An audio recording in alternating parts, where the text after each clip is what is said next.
I used to find the idea of reincarnation exhausting. You mean I have to do this again? With the taxes and the dental appointments? But viewing Samsara as a sequel series makes it easier to digest. It explains why I keep finding myself in the same plotlines. The season of the bad haircut, the season of the unrequited crush, the season of losing my keys. It's the universe putting the show on repeat until I finally learn the lesson and the writers can move the plot forward. Recognizing the loop is the first step to stepping out of it. Instead of panicking when things go wrong again, I can say, this episode, I know this one. Maybe this time, the protagonist doesn't melt down over a passive-aggressive email. It brings a lightness to the drama. I'm just a character in a very long-running show, trying to earn my way to the series finale called Eternal Peace. I spent years thinking karma was a cosmic revenge system designed to punish people who cut lines at the airport. I sat back waiting for the universe to strike, popcorn in hand. But I've realized karma is less about vengeance and more about physics. It's the boomerang. If I throw out impatience, frustration, and judgment, guess what comes whizzing back to hit me in the forehead? More of the same. This is actually incredibly empowering and annoying. It means I am the architect of my own vibe. If I want kindness, I have to throw kindness. If I want patience, I have to be patient. I'm currently trying to throw chill relaxation into the universe, hoping it comes back as a nap. It's a work in progress, but knowing the boomerang is always in the air keeps me honest. For a long time, I tried to copy other people's dharma. I saw my friend running marathons and thought, I should be a runner. Spoiler, I hate running. I saw an influencer baking sourdough and thought, I must be a baker. Spoiler, I killed the starter. Dharma is the relief of realizing I have my own lane. My cosmic to-do list doesn't include become a CEO or climb Everest if that's not my soul's shape. My dharma might be as simple as write stories, be a good listener, or make excellent coffee. When I align with my own duty, the friction stops. It feels like putting on a shoe that actually fits instead of cramming my foot into a trendy boot 2 sizes too small. There is a deep, quiet joy in doing the thing I am meant to do, even if it's small, even if no one applauds. The universe doesn't need another copy of someone else. It needs the original version of me. I have a front stage self who worries about spinach in her teeth and whether she used too many exclamation points in an email. She is frantic, eager to please, and easily bruised. Then there is the Atman. The Atman is the VIP waiting backstage. This version of me is cool, unflappable, eternal. The Atman doesn't care about likes on Instagram because the Atman knows it is made of stardust and divinity. Connecting to the Atman is like realizing I'm on the guest list. I don't have to hustle. I don't have to prove I belong. I just have to close my eyes, bypass the bouncer of my insecurity, and slip into the quiet lounge of my own heart. In there, the lighting is perfect, the vibe is serene, and I remember that I am already whole, exactly as I am. If my life is a chaotic reality TV show full of plot twists and emotional cliffhangers, Purusha is the viewer sitting on the couch. Purusha doesn't get involved in the drama. It doesn't scream at the screen. It just watches. It observes my panic, my joy, my boredom, and my hunger with the same detached curiosity. Interesting choice. Finding the Purusha perspective is my ultimate stress management tool. When I'm in the middle of a meltdown, I try to zoom out and become the watcher. Suddenly, the problem feels smaller. I'm not in the storm. I'm watching the storm. I imagine Purusha sipping a cup of cosmic tea, unbothered, reminding me that the show will end eventually, but the observer remains. It gives me just enough distance to take a breath and maybe, just maybe, laugh at the absurdity of it all. I'm starting to visualize how to translate these concepts into a first-person narrative, aiming for an engaging and humorous tone. I'm focusing on the first-person perspective for this narrative. I'm now delving into specific concepts like Karuna and Maitri, looking for natural narrative entry points. The mean sorority girl is really helping me frame the inner critic. I am building a foundation for soft jokes that resonate, and my focus is on weaving these lessons into relatable situations. My drafting thought is now, I saw a lady drop her groceries. I felt bad, but when I drop groceries, I call myself an idiot. Karuna is stopping that. I'm playing with a new lens, self-love. It's like being my own golden retriever, absurdly high-fiving in the mirror. Maitri feels like my internal hype man, celebrating effort, not perfection. I'm visualizing the concept of upeka, describing good shock absorbers for life's roller coasters. Everyone else screams, and I'm eating popcorn. I'm now picturing Laya Yoga as the ultimate exhale, the dissolving of ego, and feeling relief from the need to constantly be someone. It's like melting butter and becoming a human puddle, a welcome break from the relentless pressure. I'm imagining dinosaurs and trees as the first yogis, connecting to the ancient vibe before the mats and water bottles. I'm now integrating the image of confetti, throwing it at daily life, and the snack break feeling is really helping with upeka. I'm aiming to feel the bumps but not spilling the drink. I'm leaning heavily into the vintage denim analogy for Adi Yoga, connecting it with nature. Laya Yoga feels very melting, and I'm striving to capture that savasana feeling of pure release from the hard ego. I'm now generating internal narrative ideas. I am also working on the structure for the novel and have several ideas. The first chapter should be good, and the final chapter too. My current focus is to ensure the narrative is engaging and fun. I'm focusing on the soft novel structure. I am excellent at judgment. I judge slow walkers, loud chewers, and myself, mostly myself, for not being a faster, quieter, better human. My inner judge wears a wig and bangs a gavel every time I drop a spoon. Karuna is the defense attorney who bursts into the courtroom and says, "Objection, the defendant is just tired and human." Karuna is compassion, but it's active. It's not just pity. It's the impulse to alleviate suffering.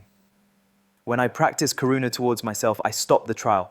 I realize that I am suffering, maybe from stress, maybe from loneliness, and I decide to help myself instead of sentence myself. It changes how I see others too. Instead of getting annoyed at the grumpy cashier, I wonder if his feet hurt. I wonder if he's lonely. The annoyance melts into a soft, sturdy solidarity. We are all just people whose feet hurt sometimes. Karuna is the nod across the room that says, "I see your mess. I have a mess too. Let's sit on the bench together until it passes." Maitri is the practice of unconditional friendship with oneself. This sounds lovely until you realize that oneself is the only person who knows exactly how many times you've worn those sweatpants without washing them. Becoming friends with myself is awkward. It's like a blind date that never ends. At first, I tried to force it with affirmations in the mirror, but I just looked panicked. So now I practice Maitri by treating myself like a golden retriever. When I make a mistake, I don't yell. I say, "Oh, good try, you'll get the stick next time." When I'm sad, I offer myself a treat and a soft blanket. It's the practice of aggressive gentleness. I throw internal confetti over my small wins. "You brushed your teeth, yay! You sent the email, huzzah!" It feels silly, but it works. The cold, critical inner atmosphere warms up. I become a safe place for myself to land. And honestly, I'm becoming a pretty good friend. My jokes are terrible, but my loyalty is unmatched. Life is a roller coaster designed by a madman. One minute, I'm climbing to the peak of everything is amazing, and the next, I'm plummeting into the valley of why is the Wi-Fi down. Before Upeka, I screamed the whole time. I was exhausted from the highs and the lows. I used to think my nervous system was just clumsy. I'd walk into a room and my thoughts would trip over their own shoelaces, leaving me standing in front of the open refrigerator wondering if I was looking for hummus or the meaning of life. I felt vague, like a watercolor painting left out in the rain. Then I met her, the B12. She didn't just enter my bloodstream, she toured it. Before B12, my nerves were a chaotic middle school band trying to play jazz.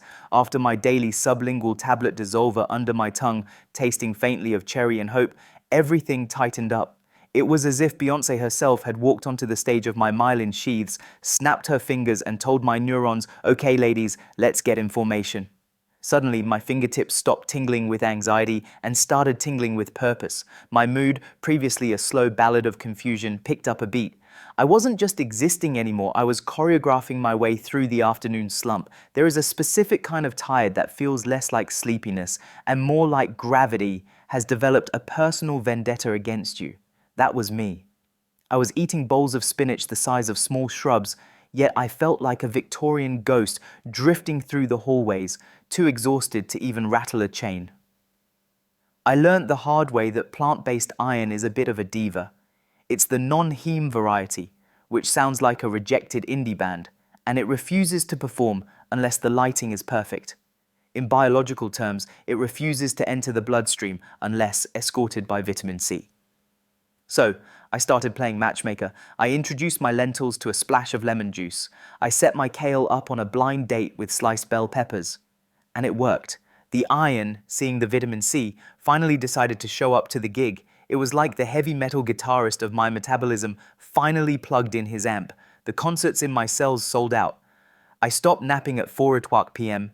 and started actually folding my laundry, which, let's be honest, is the ultimate sign of emotional stability. The sky outside was the color of a wet sidewalk, and frankly, my internal landscape looked about the same. It was one of those weeks where the clouds treat you like an unpaid intern, ignoring you completely while dumping a lot of grey work on your desk. I needed the sun, but the sun was currently on vacation in the other hemisphere. I knew I needed vitamin D, but the idea of consuming lanolin, grease from sheep's wool, felt like wearing a sweater on my tongue. No thank you. Then I found the lichen. There is something deeply poetic about getting your happiness from a symbiotic relationship between algae and fungus growing on a rock. It felt resilient. I took the small capsule, realizing I was swallowing a tiny encapsulated summer day. It didn't fix the weather, but it fixed my internal thermostat.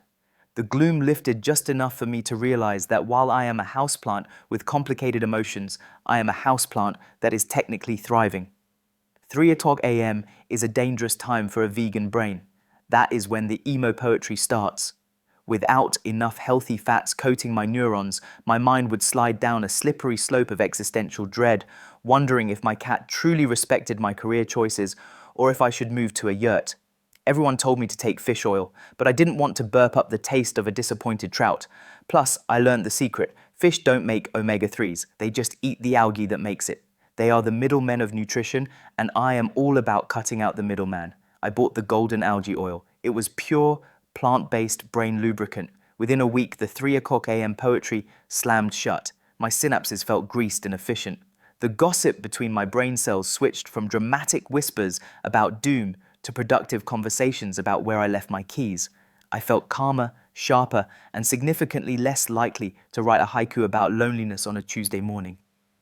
My stomach used to be a lonely place for amino acids. I would eat a bowl of rice and the amino acids would wander around aimlessly, looking for their partners.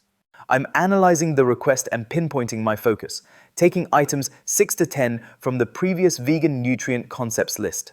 Now, my plan is to creatively expand each concept into a soft, novel style. This means adding details and texture to the list of concepts I already had. I'm now zeroing in on lysine, envisioning its narrative arc. I'm aiming for humor, imagining lysine as a hype man for collagen synthesis. My draft centers on a narrator feeling saggy from a pasta-heavy diet, low lysine, then experiencing a collagen boost after introducing beans. My focus is on the funny interaction between grains and legumes, emphasizing the limiting amino acid concept in a relatable way. I'm now sketching out methionine's character as a sulfurous diva. I am exploring the narrative where the narrator's dull hair needs a sparkle up.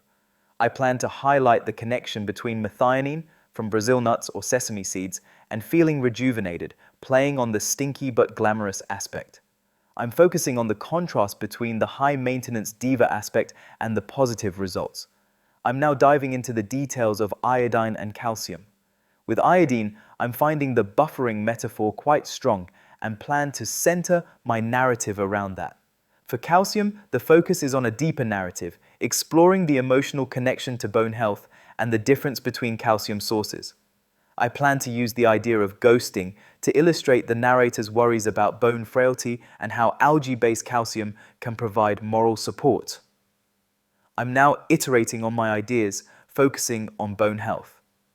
I'm visualizing the bones as a support system that requires appreciation, and I'm planning to center my narrative around that.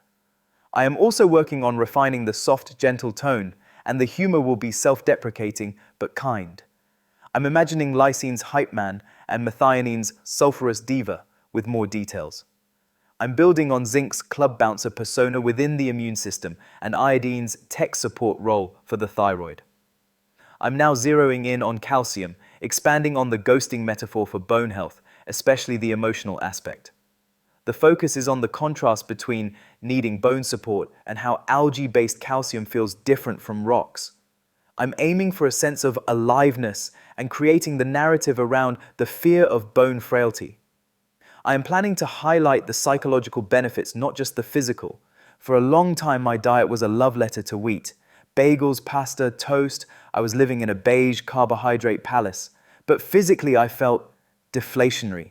My skin lacked bounce, and my tissues felt like they were holding onto my skeleton out of sheer obligation rather than enthusiasm. I realized I was missing the party starter. I was missing lysine.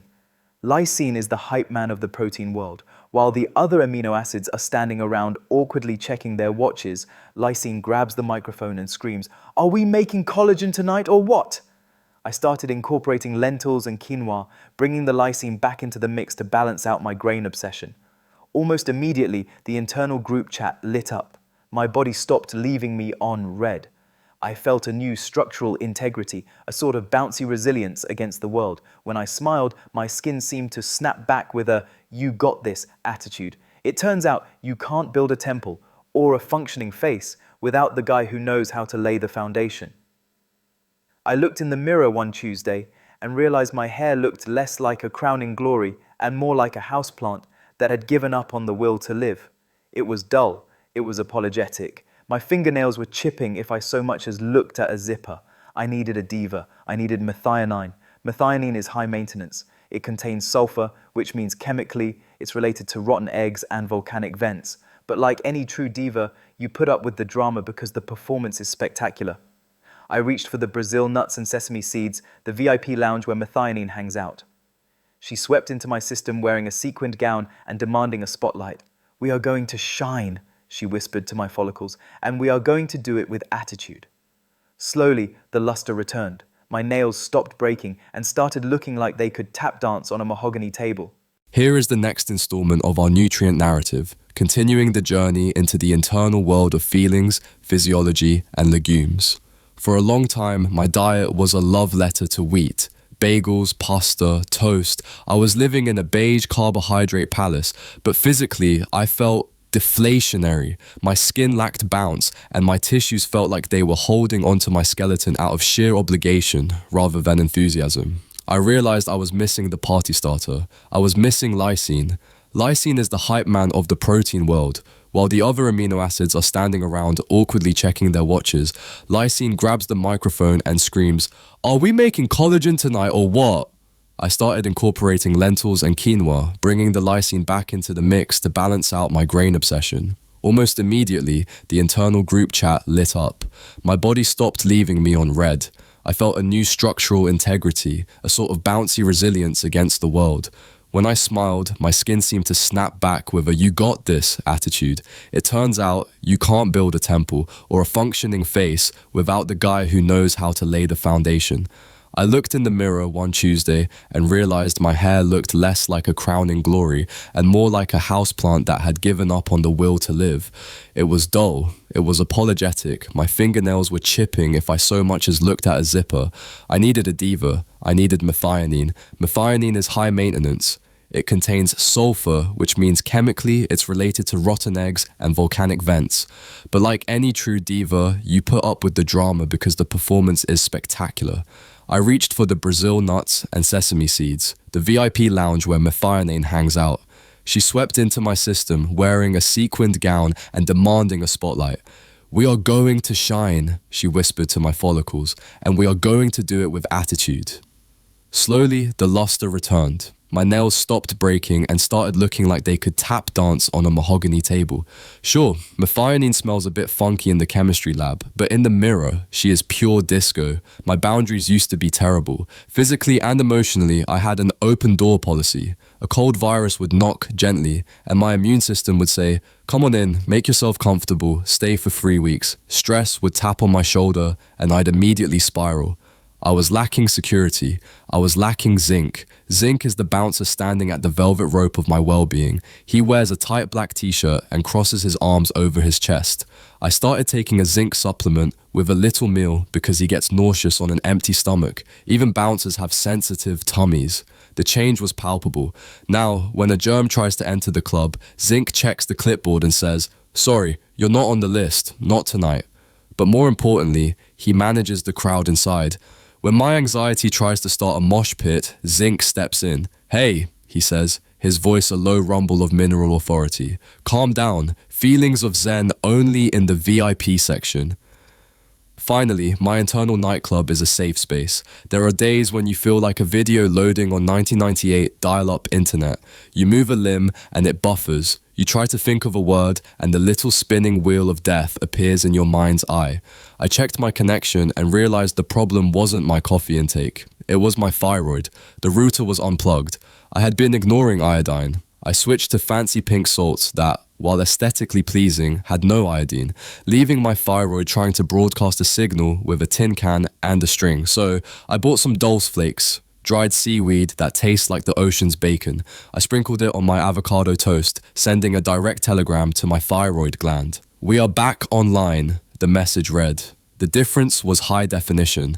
My metabolism stopped buffering in pixelated 144p and switched to 4K resolution. I could feel warm again.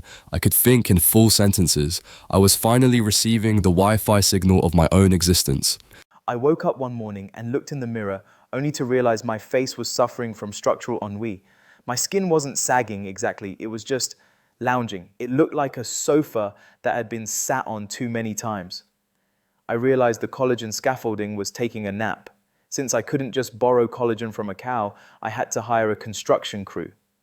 Enter vitamin C and silica, the interior decorators of my dermis. They arrived with swatches and big ideas. Vitamin C is the visionary architect shouting, "We need more light in here, we need structure." Silica is the contractor, carrying the bamboo lumber to make it happen.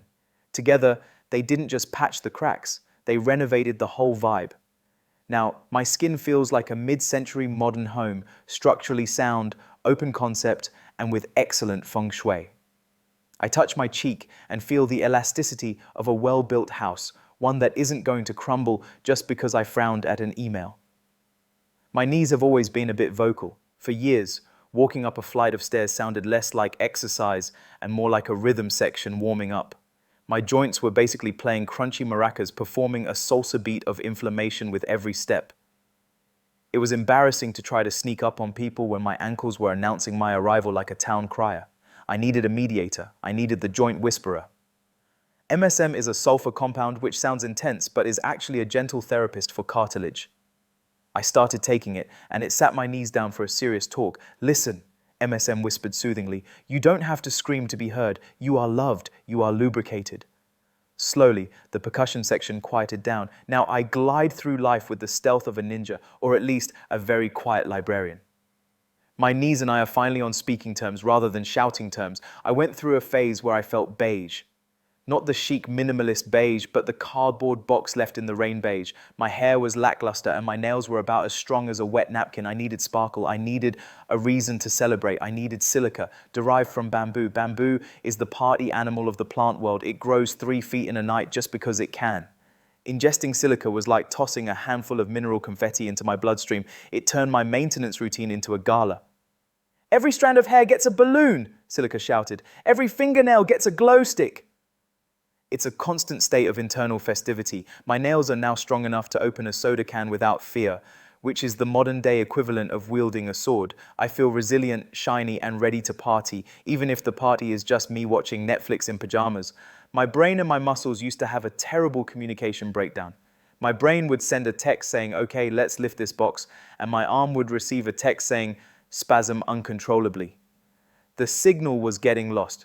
I felt glitchy, like a robot running on low battery. I realized we were missing the spark. We were missing the friendship bracelets of biology, electrolytes. I dissolved the powder into my water, watching it swirl like magic potion. Electrolytes are the salty, sparkling bonds that reconnect the friendship circles of my body. Suddenly, the group chat was active again. The sodium and magnesium started holding hands, bridging the gap between intention and action. "I got you, bestie," the nerve tells the muscle. "No cramping today." I felt a flow return to my limbs, a salty affection that reminded me that I am essentially a very sophisticated, electrically charged cucumber. My blood pressure has a flair for the dramatic. It loves to overreact to minor inconveniences. Traffic jam? Surge. Out of oat milk? Spike. I needed a Zen master to come in and teach everyone to breathe.